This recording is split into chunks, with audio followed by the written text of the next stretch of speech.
ان الذين يكتمون ما انزلنا من البينات والهدى من بعد ما بيناه للناس في الكتاب اولئك يلعنهم الله ويلعنهم اللاعنون.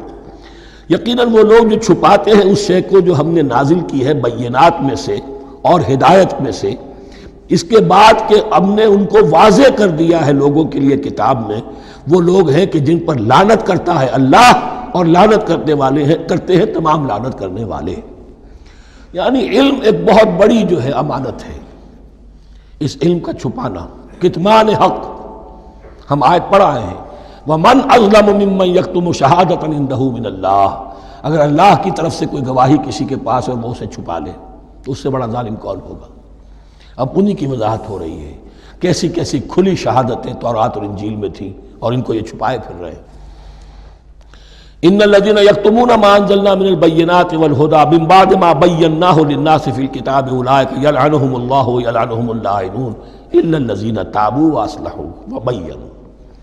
سوائے ان کے کہ جو توبہ کرے، رجوع کرے اور اپنی اصلاح کر لے اور اب واضح کرے وہ شے کہ جو انہوں نے چھپائی ہوئی تھی اسے ظاہر کرے. فاولئک اتوب علیہم، تو ان کی توبہ میں قبول کروں گا اور ان کی طرف میں نگاہ التفات میں اپنی پھر ان کی طرف متوجہ کر دوں گا.